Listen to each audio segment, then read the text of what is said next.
Welcome to Fulfillment Unpacked, the show where we bring together 3PL operators and industry leaders to share real stories, practical lessons, and strategies for running a smarter, more fulfilling warehouse.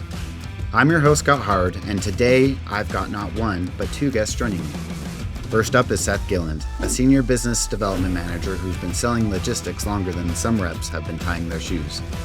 After more than a decade at UPS, Seth made the leap into the wild world of 3PL and hasn't looked back since. Joining him is his colleague, Gifford, who's spent the last 9 years helping brands of every size overcome the headaches of getting products into customers' hands. Together, Seth and Gifford bring both the battle scars and the playbook of what it really takes to win in fulfillment today. To get started, tell me a little bit more about both your backgrounds and how you ended up in the 3PL industry. Sure, I'll start with that.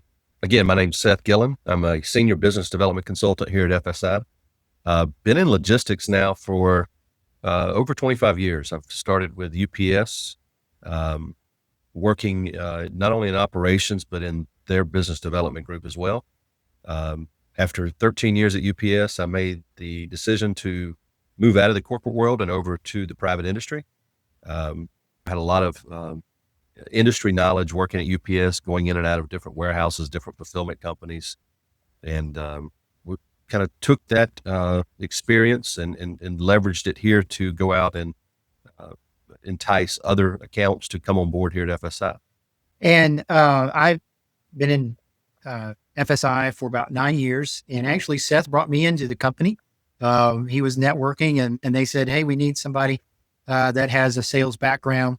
And that fit my bill pretty well because I was in insurance and investments.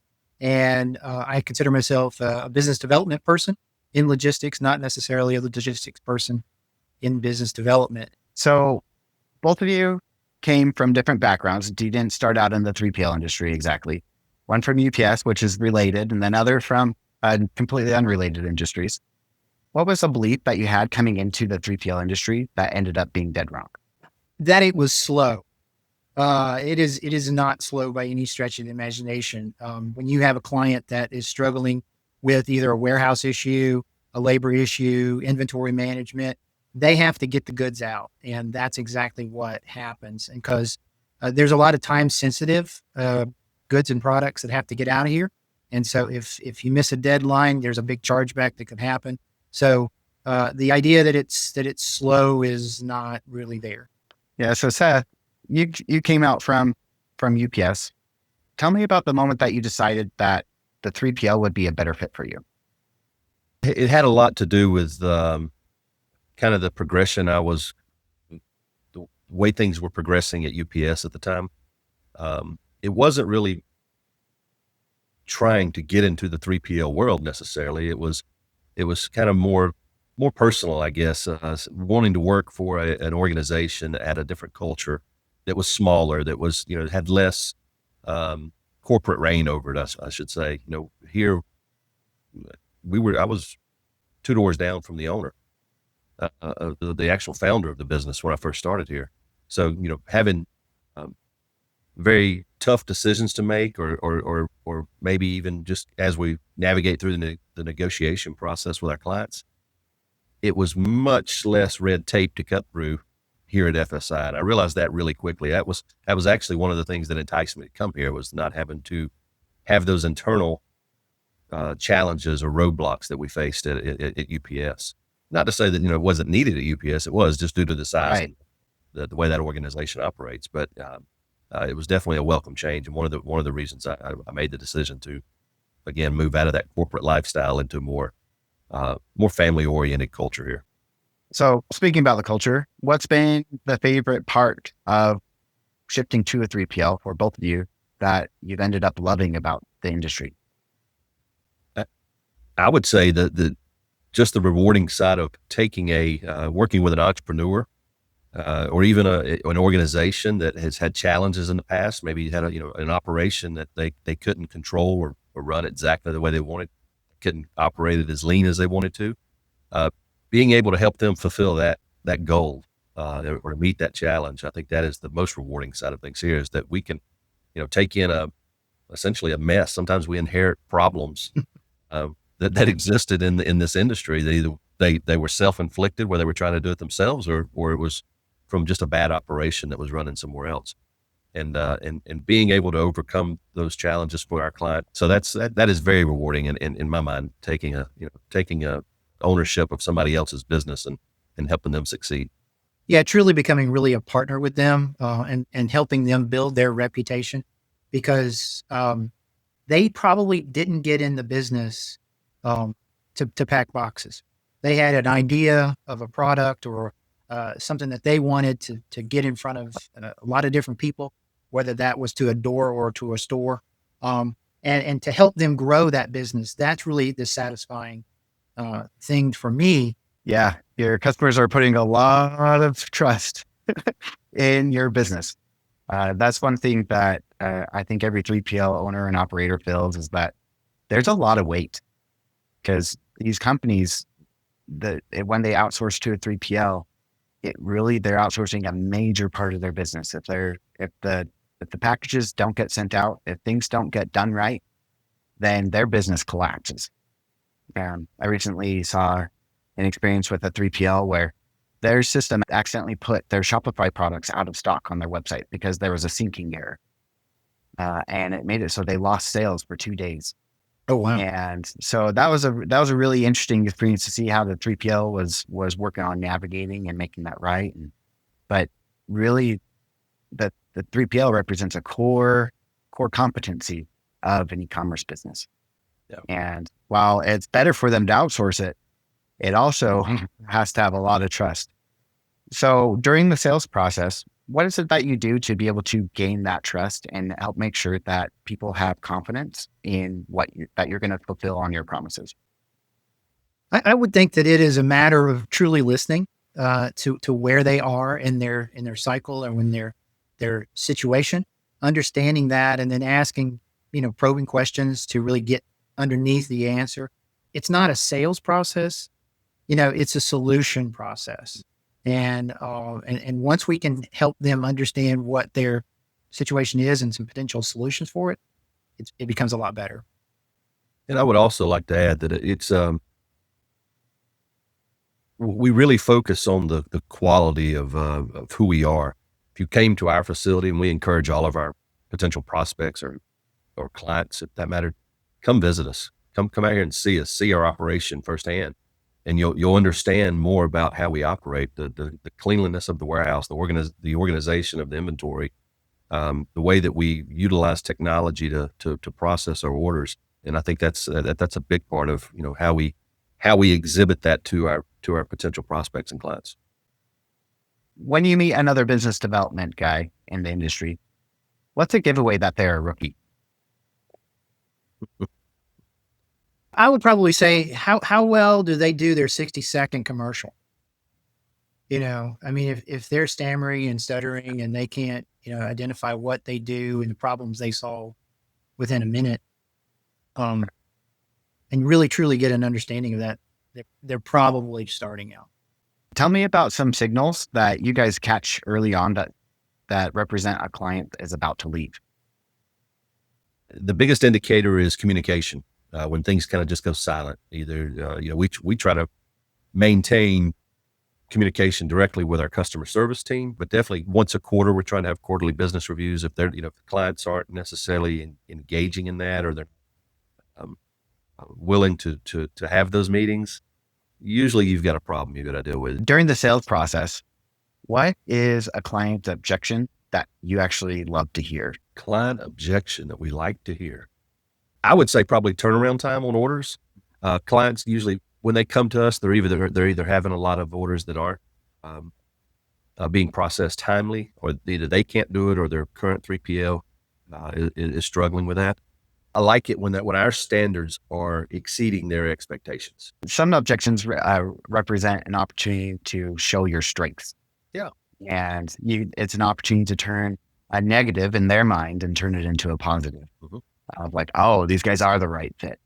And I love exploring to see, what those objections are that different business development managers love to hear, because they're like, that's sweet. I got you. If I know that that's your objection. Yeah. And I think one of those, an objection is, oh, well, we need multiple warehouse locations across the United States and across, the globe. But let's, if we hone that down into the United States, from Atlanta, we can service 82% of the buying population within 2 days ground. And so, what has truly helped them walk through that process of, if it is all consolidated into a location such as Atlanta, what that looks like versus having to split orders and manage both warehouses and transfer, good inventory. That's the one that I like to have the conversation with, because it's like, well, let me help you here. If we can get to 82% of the buying population within 2 days ground, would that be a benefit to you? And then we can work on the rates for the other 18%. How do you avoid common pitfalls that the other 3PLs seem to run into? For example, I recently saw a 3PL where they accepted on a client that ended up being a very bad client for them. The reason being is they didn't realize that their customers were all East Coast. The most valuable and the most volume of customers were on the East Coast. Right. The customer thought they were on the West Coast. But by switching warehouses, they ended up running up costs a lot more, simply by being in the wrong location for their customers. When you're looking into bringing in a new customer, how do you avoid those types of situations? There's a lot that we kind of go into. Looking at, yes, their distribution, if they have an established distribution already, looking at where those hot spots are, where most of the times it is going to be on the East Coast, just due to the density of the population. But yeah, that is one aspect of it. The other could be, looking at just how they need their packages processed. Are there extra requirements that are going to go in there? Are they going to need, is there going to be a promotional insert put into the package? Are they going to require some type of branded packaging?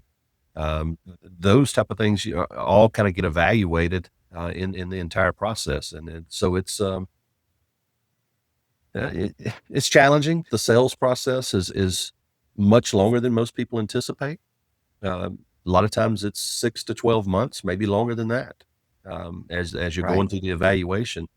And so the reason it takes that long is because there is a lot to look at. There is a lot of components that have to be analyzed, and a lot of testing, even once we have integrated and they've decided to move forward. Yeah. And you're absolutely right in terms of, is it the right fit for us? Because, it's a process, and we're qualifying, we're asking questions. Does it make sense? Because it's a major decision and it's a major undertaking to do that. We don't want them to make an error as well, because it hurts us, and then, leaves a bad taste.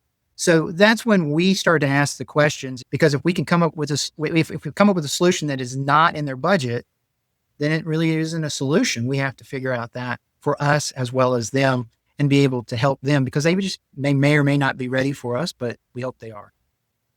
So you mentioned the sales process is 6 to 12 months. How do you decide which relationships are worth investing in during that time?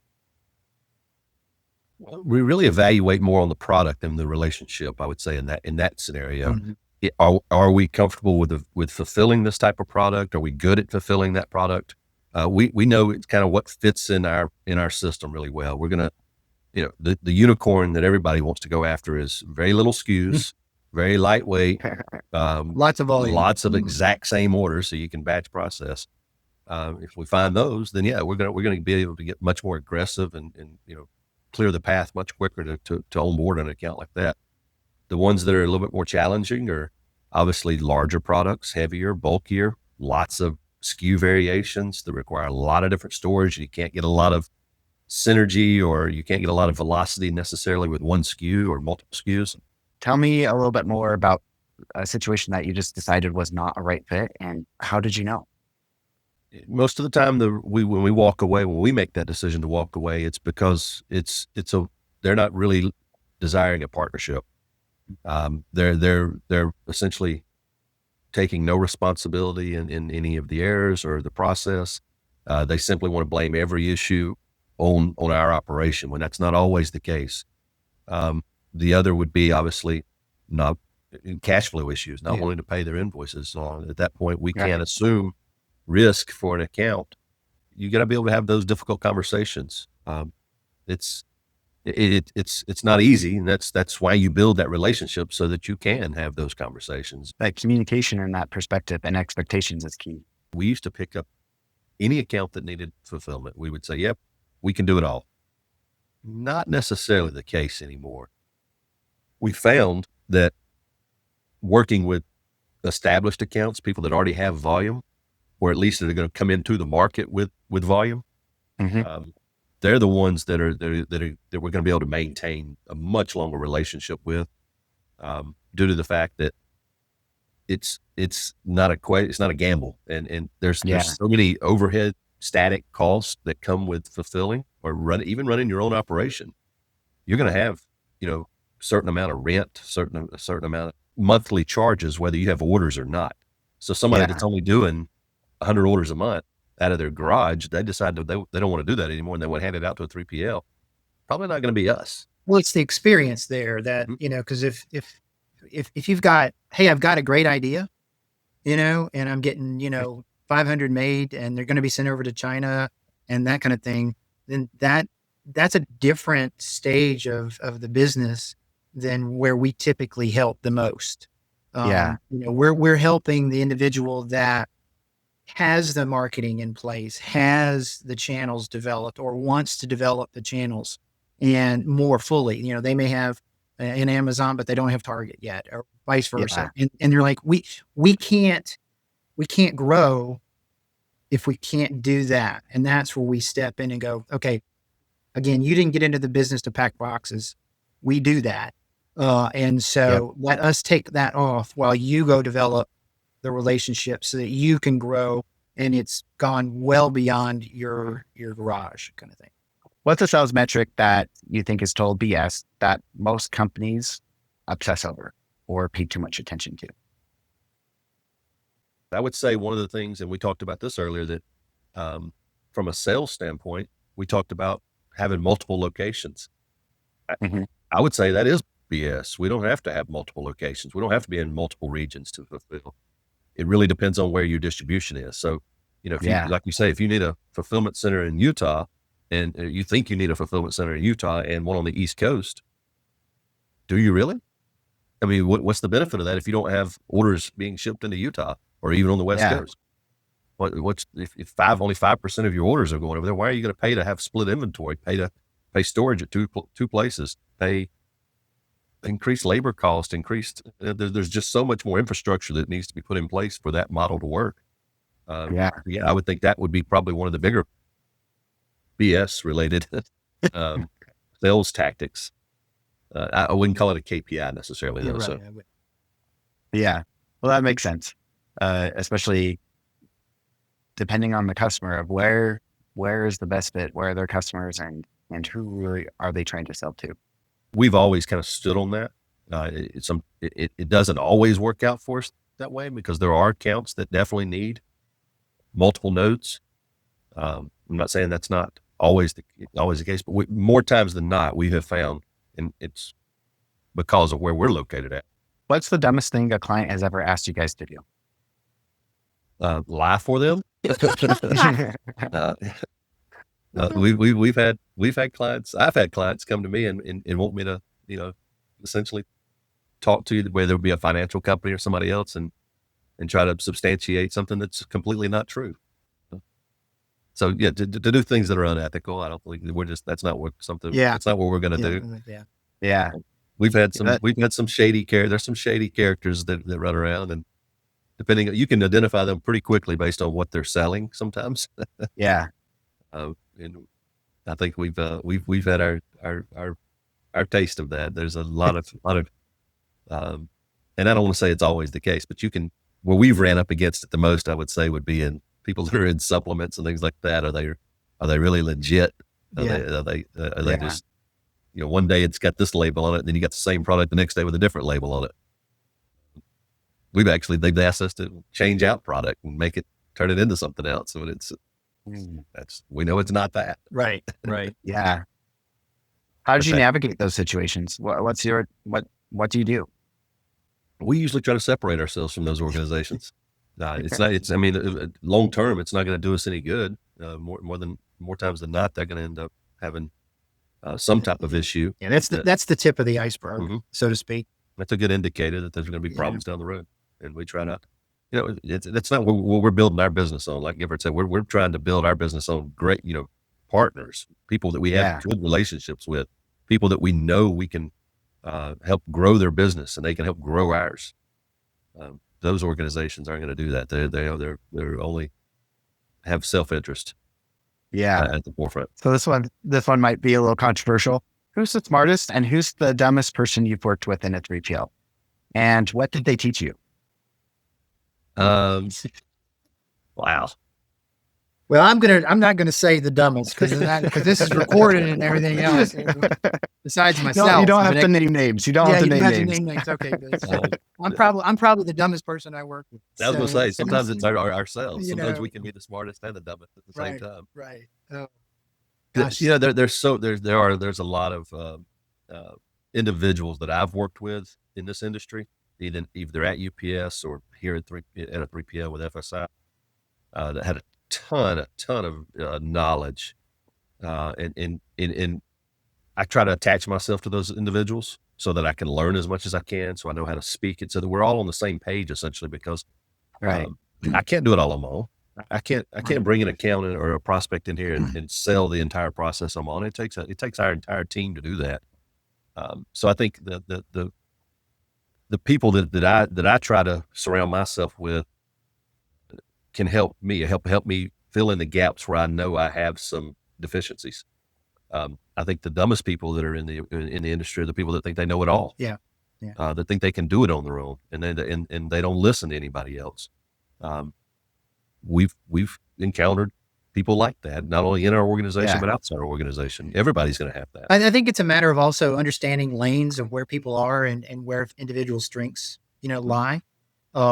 Seth has certain strengths that I don't, and vice Such versa. as my good looks. Yeah, his good looks, right? Thanks. And essentially, I think it's truly a matter of being able to be approachable for other folks, and those individuals that at least I gravitate toward are the individuals that are approachable and want to work through a solution and come up with that. So to me, that's what I consider to be smart. In this stage of my life. Earlier in my stage of my life, I'd have been like, are you book smart? But that's not necessarily always the case. The individual that can communicate well, that can basically, understand a process, be able to walk through that with you and be able to come up with a solution. Those are the people that I like to work with and that work best with me. Right. So if you were to go back to when you first were getting started in this industry, what advice would you give yourself?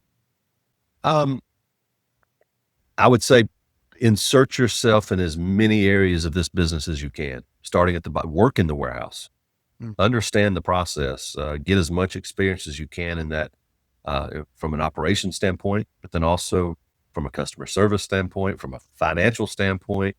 I think every aspect of this business, there's benefits of learning different portions of it. It just makes you just a more well-rounded business development consultant. Yeah. Right. Yeah. Make sure, and in that process of working and learning the process, learn about the people and connect with the people so that when you have an issue or you want to discuss something, you know where to go. So be very, very open to establishing and maintaining those lines of communications throughout the organization. And network. And build a network. Build a network of individuals that you can rely on and talk with. And that'll be there to say, to call BS on something that you're thinking about, or to go, yeah, that's a great idea. Was there anything else you guys wanted to cover? Any thoughts that you had? There's a lot of business out there and a lot for everybody to share. And to share best practices. I think we can really make a lot of improvements in this industry. Because continuing to grow, there's no changing that. This is the new way to buy goods and not necessarily services, but definitely to buy goods. Thanks for listening to Fulfillment Unpacked. Every episode, we're all about bringing together 3PL operators and industry leaders to share real stories, practical lessons, and strategies that help run a smarter, more fulfilling warehouse. Keep learning, keep growing, and we'll see you next time.